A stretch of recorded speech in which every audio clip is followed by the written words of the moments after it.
Bluegrass Jam Along is proud to be sponsored by Collins Guitars and Mandolins, each and every one built from the sound up in Austin, Texas. Hi,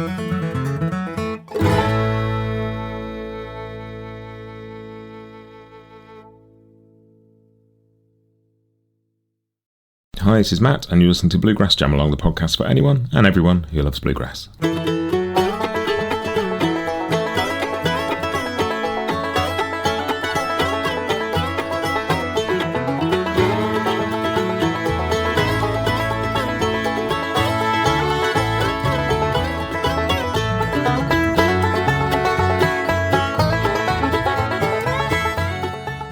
Hey everybody, welcome back to Bluegrass Jam Along. This is your Bluegrass Briefing for the 2nd of June 2025. And as always, we're just going to start off with a little bit of podcast news. If you missed it on the podcast last week, I put out a really fun episode with Bob Minner, celebrating Norman Blake's Whiskey Before Breakfast record. Part of the series, if you haven't heard any of them, where I invite a guest back and they pick a record for somebody else's to talk about. And it's been a really fun series. We've done Baylor Flex Drive with Chris Eldridge, done JD Crow's Rounder 0044 with Tim Stafford. It's part of this same series, and I've got Bob Minner talking about Norman Blake, and it was a fascinating interview. Not only did we chat about that record, how Bob got to know it, what he loves about it, but we also, he'd phoned Norman before the interview to ask him a few questions about how he'd found some of the material, where he'd first heard it. And so there's some, certainly new to me, maybe new to all of you, info on this that I really enjoyed hearing all about. There's all sorts of detail in there. It was really good fun. Do check that one out on the podcast if you missed it. Coming up this week is the first of a 3-part special celebrating 50 years of David Grisman's David Grisman Quintet. I was just sort of chatting to David for the podcast a while ago about 35 years of his acoustic disc record label, and it's just made me realise it was 50 years since that band first got together, and what a kind of sort of milestone in string band music that is. So I really wanted to celebrate that. And so I just made some phone calls, and I've got 3 really cool interviews coming up. The first one, which is going to be on Wednesday this week, is a great conversation I had with Mike Marshall and Darryl Anger about how they both separately came into that band, and what it was like being in it. And in truth, it's just a conversation between Mike and Darryl, with me occasionally nudging in here and there, because I didn't really need to.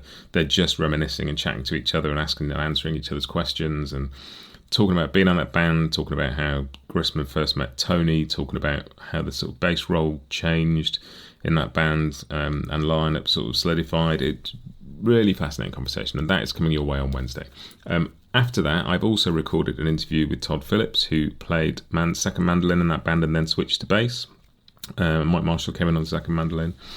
Also fascinating. I hadn't talked to Todd before, so that was a real treat for me. And that's going to deepen the sort of Grisman Quintet story. And then, which I'm going to record this week, is not done yet, but the third part will be a chat with David Grisman himself, all about 50 years of that quintet and sort of how it came together, out of some other stuff he was doing. Yes, this is just marvellous music and a real treat to be able to talk to these people. So the next 3 weeks are going to be David Grisman Quintet focused, and I'm very much looking forward to sharing all of that with you.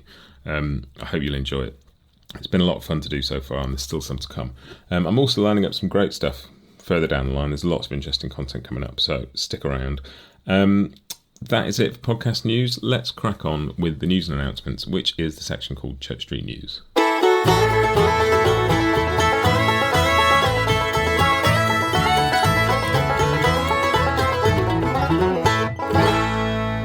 And the main bit of news this week is there's been an announcement for the IBMA World of Bluegrass Live roster of stuff. So I thought I'd run you through some of the people that are going to be there. It's going to happen across venues in downtown Chattanooga, Miller Park, Miller Plaza and Patton Square, on the Friday and Saturday of World of Bluegrass, as always. And there's some familiar names from last year, some new names, lots of great stuff coming up. So it's going to include Sierra Farrell, Wood Brothers, Sierra Hull, Peter Owen Bluegrass Band, Alison Brown, Sister Sadie, Jim Lauderdale, Poe Ramblin' Boys, Missy Raines, Michael Cleveland and Jason Carter, AJ Lee and Blue Summit, East Nash Grass will be there, Authentic Unlimited, Bronwyn Keith Hines, Trey Hensley, Wyatt Ellis, The Often Heard. I mean, there's just a great list of stuff. Do go and check it out. I'll stick a link in the show notes so you can go and get your tickets and see what else is going on in Chattanooga. I'm planning to do something on the podcast in a couple of weeks to chat about Chattanooga, no pun intended.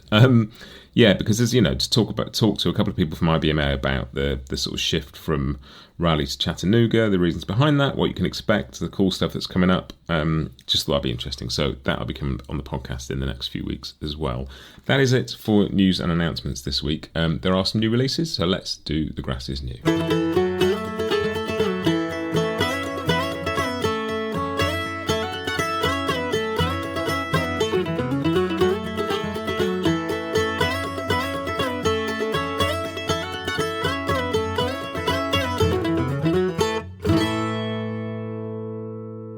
And there's some cool stuff out right now. What have we got? First thing is there's a second single from Brian McDowell's upcoming solo album, Winter Coming On.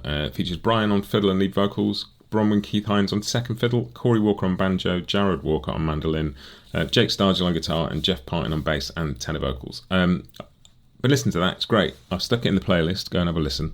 So yeah, Brian McDowell's second single, Winter Coming On.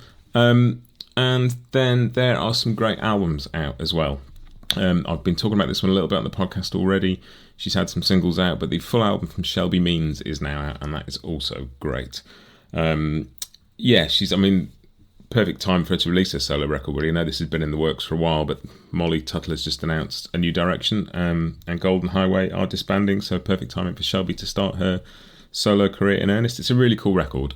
Do go have a listen. There's some bits from that in the playlist as well. Shelby Means solo record is out now. Tim O'Brien and Jan Fabricius have a collaboration album coming out on the 6th of June, which is later this week. So I'll mention that next week on the podcast, but it's called Paper Flowers, and 12 out of the 15 tracks were co-written with Tom Paxton. I'll tell you a bit more about that next week. What else have we got? There is a really cool solo gourd banjo album from Brad Kolodner called Old Growth, which I've been really enjoying listening to. I love the sound of a solo gourd banjo. I've discovered. So that's out now. It's called Old Growth. Do go and check that one out as well. And something we talked about acoustic disc earlier in David Grissman, Frank Wakefield. There's a new Frank Wakefield album on acoustic disc available for download. It's Frank. 38 tracks recorded in 1963 and 64 with a young David Grissman on guitar. Includes Frank's classic New Camptown Races, lots of other stuff. Go and check that out, it's really cool. Frank Wakefield with David Grissman, it's called Backwards, and it's on acoustic. I'll stick a link in the show notes so you can go and find it on the Acoustic Disc website. But that is it for this week. So Brian McDowell's single, new album from Brad Kolodner, Shelby Means solo record is out now. Tim O'Brien's is out on Friday, and the Frank Wakefield acoustic disc record is out now too. Loads of good music. Go and check some out. That just remains for me to move on to Scroll On Buddy.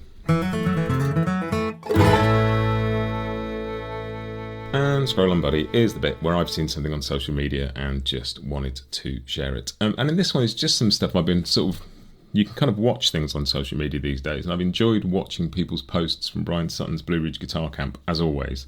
Just looks like an absolute riot of a few days. The most amazing lineup of talent teaching there, but just the jams, the people dropping in, just seeing what's going on has been really cool to watch. It looks like a lot of fun. I intend to get there one year, who knows when, but yeah, that looks really cool. And in my ears this week is just the bit where I tell you what I've been listening to, and I've been listening to Brad Kolodner's solo gourd banjo record, Old Growth, which is new out. I'm really enjoying it. But it also made me dig back and listen to an album by Adam Hurt called Earth Tones. Again, solo gourd banjo record. It's such a beautiful kind of haunting sound. There's something very unique about that kind of instrument. I remember putting something out on Instagram a while ago, just asking what I should listen to in terms of clawhammer banjo stuff, and it was Charlotte Karivic, I think, mentioned this one. The Adam Hurt record, and I just sort of fell in love with the sound. So my ears have been full of solo gourd banjo records, which has been a lot of fun. That is it for this week. Do check back in on Wednesday for the first instalment of the David Grissman Quintet 50th anniversary celebrations with Mike Marshall and Darryl Anger. All the usual stuff applies. Do go to bluegrassjamalong.com for info, lists of interviews, all the stuff you might have missed. All the backing tracks, all the free chord sheets, all of that. But for now, I'm going to sign off. I'll see you next week. Have a great week and happy picking.